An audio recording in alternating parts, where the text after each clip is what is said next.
ये कहानी ममता की है। बचपन से ही घर में ये एहसास दिलाकर पाला गया कि औरतों को बोलने का हक नहीं है। अरे ममता, जरा जल्दी जल्दी हाथ चलाओ। रोज ऑफिस में देर पहुंचता हूँ तुम्हारे कारण। लेकिन आपका सारा खाना पैक और तैयार भी है। अरे जबान जितनी चलाती हो उतना अगर हाथ चलाती ना तो शायद घर को अच्छे से मैनेज कर पाती। क्या मतलब है? क्या नहीं मिला आपको? मोजे मोजे कौन देगा? ममता भागकर पति को मोजे देती है। वो हर किसी का ख्याल रखती, लेकिन उसके घर में रोज का रोना लगा रहता। अरे माँ, आज स्कूल में टीचर ने मुझे फीस के लिए डांटा। माँ, मुझे अच्छा नहीं लगता कि स्कूल में फीस के पैसों के लिए मुझे कोई भी बात सुनाए। अरे पर बेटा, ये तो पापा करते हैं ना, सारा ऑनलाइन। मुझे तो इसकी जानकारी भी नहीं है। हाँ हाँ, बना लो बच्चों के सामने मुझे बुरा। अरे करता तो मैं ही हूँ, माना, लेकिन मुझे कोई सपना थोड़ी ना आएगा कि बच्चों की फीस जमा करनी है। अरे बताओगी तो तुम ही ना। ममता की अब ये आदत में शुमार हो चुका था। वो हमेशा हर बात के लिए खुद को ही दोषी मानती। एक दिन वो पड़ोस की दोस्त से कहती है, समझ नहीं आता यार, मैं इतनी डम कैसे हो सकती हूँ। बात तो सही भी है ना। अब पति बेचारा नौकरी करे, पैसे कमाए, या फिर ये देखे कि बच्चों की फीस का वक्त है। क्या करूँ यार। पता नहीं, मेरे पति तो सारा काम खुद ही करते हैं। वो तो कहते हैं कि तुम थक जाती होगी, सारा दिन घर बाहर बच्चे तो। अच्छा, ऐसे भी पति होते हैं क्या? अरे क्या बात कर रही है? भाई साहब कभी तुझे किसी बात के लिए सुनाते नहीं? किसने कहा नहीं सुनाते? अरे ये पति चीज ही ऐसी होती है कि बिना पत्नी को सुनाए उन्हें चैन की नींद कहाँ आती है।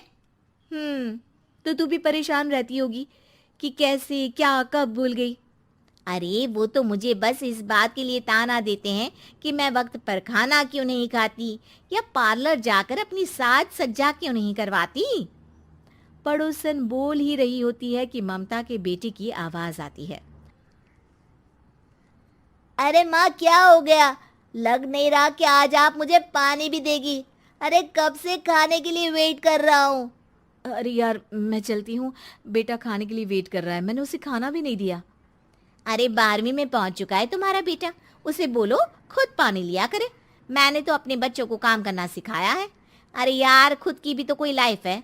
माना जब नहीं कर सकते थे तो किया, लेकिन अब इतने बड़े बच्चों की हर बात मानेंगे तो मुश्किल तो अपने को ही होगी। ममता को पड़ोसन की बात में दम तो लगता है, लेकिन करे क्या, आदत भी तो खुद ही ने डाली थी। ममता घर जाती है कि तभी बेटी आ जाती है। माँ, परसों मुझे एक शादी में जाना है। तेरी वो जो लाल वाली साड़ी है ना, उसे दे देना। मैं आज जाकर टेलर को दे दूंगी, वो उस साड़ी से सूट बना देगा। अरे नहीं नहीं तारा, वो मेरी माँ ने मुझे दी थी और उस साड़ी से मेरी काफ़ी भावनाएं जुड़ी हैं। तुमको ना मैं दूसरी साड़ी दे दूंगी। ओके, कोई बात नहीं, लेकिन आज दे ही देना पक्का। तारा माँ की साड़ी से सूट बनवाकर पार्टी में जाती है, लेकिन जब वो पार्टी से लौटती है, क्या है, मैं तो समझ ही नहीं पा रही हूँ। अरे जब वो साड़ी मांगी थी तो ये छल्ली सी साड़ी क्यों दे दी? मैं ही पागल थी जो इस साड़ी का सूट बनवा लिया मैंने। माँ, जानती भी हो कि कॉलेज में मेरी कितनी हंसी उड़ी। तभी वहां ममता का पति सुनील आ जाता है। अरे गवार औरत, जब बेटी साड़ी मांग रही थी तो दे देती ना। अरे पापा, इनके तो इमोशंस जुड़े थे उस साड़ी से। ममता इतने सब के बाद भी कुछ नहीं बोलती। मेरी बेटी की बेइज्जती हो गई। मैं बिल्कुल बर्दाश्त नहीं कर सकता ये। मैं नहीं चाहता कि मेरी बेटी से कोई भी ज्यादा सुंदर लगे पूरे कॉलेज में। जी, वो पढ़ने में तारा बिल्कुल अच्छी नहीं है, उसकी पढ़ाई पर आप ध्यान दीजिए ना। अच्छा, अब तुम मुझे बताओगी कि मुझे किस पर ध्यान देना और किस पर नहीं। रमेश जैसा ही ये वाक्य पूरा करता है, ममता की बेटी और पति उस पर जोर जोर से हंसते हैं। अरे ठीक है ना, पता ही नहीं चला कि कैसे वक्त इतना बीत गया। अरे कैसे पता चलेगा माँ, हम लोगों के पीछे जो तू बैताल की तरह चिपकी रहती थी, तुझे कैसे वक्त का पता चलता। ममता को पहले सास ससुर, फिर पति और बच्चों की तरफ से इस तरीके की बातें सुनकर उसका मन बहुत दुखी रहता था। एक दिन, सुनो ना, बहुत दिनों से कमर के नीचे बहुत दर्द रहता है। कल मैंने देखा तो एक फोड़ा था। अरे ममता, एक बार अपने पति से बात करो, वो तुम्हारा फोड़ा डॉक्टर को दिखा देंगे। अरे नहीं नहीं, वो तो गुस्सा हो जाएंगे। अरे क्यों गुस्सा हो जाएंगे? तुमको दर्द है? हाँ, लेकिन वो यही बोलेंगे कि ऑफिस जाऊं या फिर तुम्हें लेकर डॉक्टर के पास। तो बेटे से ही बात कर ले। अरे वो तो मैं कर लूं, लेकिन फोड़ा है ऐसी जगह कि उसे बताते मुझे शर्म आएगी। लेकिन कुछ ना कुछ तो करना जरूरी है ना, ऐसे कब तक फोड़े के दर्द से तड़पती रहेगी? अब तो सोच रही हूँ कि इनसे बात कर ही लूं, वरना दर्द के मारे कहीं मर ना जाऊं। लेकिन शाम को, ममता, क्या किया तुमने आज? खाने के डिब्बे में कैसा खाना दिया था? दाल खराब हो गई थी। कब की थी? दाल तो मैंने सुबह ही बनाई थी, खराब कैसे हो गई? अच्छा सुनिए ना, मुझे कहना है कि अरे गरम दाल बंद करोगी तो ऐसा ही होगा ना। बेइज्जती हो गई सबके सामने मेरी। ऑफिस वालों ने ऐसा मजाक उड़ाया कि क्या बोलूं। कल से ठीक से खाना देना है तो देना, वरना खाना देना बंद कर देना। बाहर खा लूंगा मैं।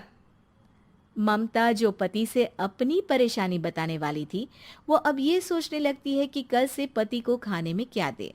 अगले दिन ममता थकी थकी सी हालत में, आप लोगों के लिए नाश्ता बना दिया है, खाना बनाने की हिम्मत नहीं है आज तो।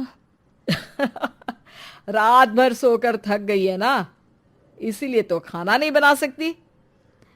हिम्मत नहीं हो रही है, मैं बस सोने जा रही हूँ। बस मैडम को सोने का बोल दो, फिर देखो कैसे सोती रहती है। माँ, फिर वही पराठा सब्जी। अरे हमारे साथ के दोस्त एक से बढ़कर एक नाश्ता खाना लेकर आते हैं, आप तो बस। सभी घर से निकल जाते हैं, लेकिन जब शाम को बेटा घर आता है तो घर में अंधेरा रहता है। बेटा लाइट जलाता है। क्या माँ, तुम्हारा भी जवाब नहीं है बिजली का बिल बचाने के लिए? वो बोल ही रहा होता है कि सामने माँ जमीन पर लेटी मिलती है। वो उसके पास जाता है। अरे माँ, क्या हो गया माँ? तभी वहां पड़ोसन आती है। अरे बेटा, तुम्हारी माँ के पैर के पास एक फोड़ा है, जिसके कारण ये लगातार कमजोर होती जा रही थी। मैंने उसे पहले ही कहा था कि घर में बता दो, लेकिन तुम्हारी माँ किसी को तंग करना नहीं चाहती थी। तभी वहां डॉक्टर आ जाता है। अरे इनके ऑर्गन में दिक्कत है, कोई बात है जो इनके मन में खटक रही है। अरे नहीं नहीं, इसके मन में कोई बात नहीं है। कोई काम है नहीं ना इसके पास, सारा दिन बस घर में ही रहती है। देखिए, मैं तो ये नहीं जानता, लेकिन हाँ, इनके मन में हमेशा कोई बात रह जाती होगी, इसीलिए उनकी ये हालत है। अगर आप समय से नहीं ले आते तो हो सकता था कि। अरे नहीं नहीं डॉक्टर साहब, हम पूरी कोशिश करेंगे कि वो ठीक हो जाए। हम लोगों ने अपनी ही परेशानी माँ के सामने रखी, लेकिन किसी ने माँ की दिक्कत को जानने की कोशिश तक नहीं की। हाँ, मैंने भी ममता को हमेशा घरेलू जरूरत से ज्यादा काम का नहीं सोचा था। ममता को होश आता है और वो खुद को अपने बेडरूम में देखती है। वो उठने की कोशिश करती है कि माँ, अब आप नहीं उठेंगी, हम लोग है ना, हम लोग आपको पूरी तरह से खुश रखने की कोशिश करेंगे।